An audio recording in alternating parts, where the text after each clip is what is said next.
Quali sono i punti più concreti emersi durante l'incontro per le aziende danneggiate? Intanto risparmio sulla tassa di suolo pubblico permanente per quanto riguarda il comune di Rapallo del 75%. Sono stati allungati i tempi in quanto scadeva il 31 di gennaio, ovvero oggi, fino ad aprile per avere la possibilità di accedere a questo sconto. Un secondo punto interessante sono i 180 euro più 180, quindi con un totale di 360 messi a disposizione dalla Rinaldi Petroli per una scontistica sulle utenze per 6 mesi a tutte le attività danneggiate, senza alcun fine di contratto, in quanto dopo i 6 mesi uno può tornare tranquillamente alle proprie utenze.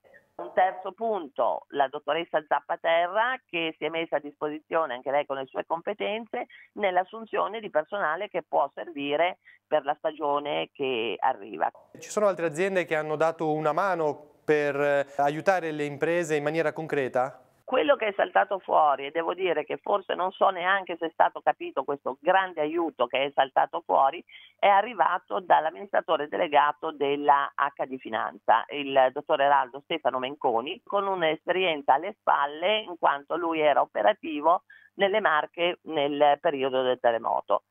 Ha offerto il suo tempo, essere il portavoce direttamente là negli uffici preposti, quindi a Roma, per ottenere le stesse identiche agevolazioni che hanno ottenuto le zone terremotate. E faccio un esempio: la moratoria dei mutui, la sospensione delle imposte per un certo periodo, le agevolazioni che non costano nulla né allo Stato né alle banche e che sono già state testate in quell'occasione e quindi fattibili anche da noi.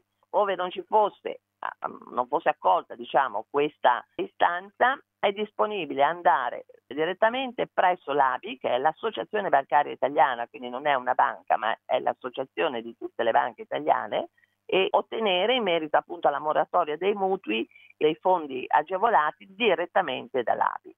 Un'altra cosa che potrebbe fare per noi è accedere a garanzie del Mediocredito Centrale per ottenere fino a un 80% di finanziamenti finalizzati appunto alle ristrutturazioni.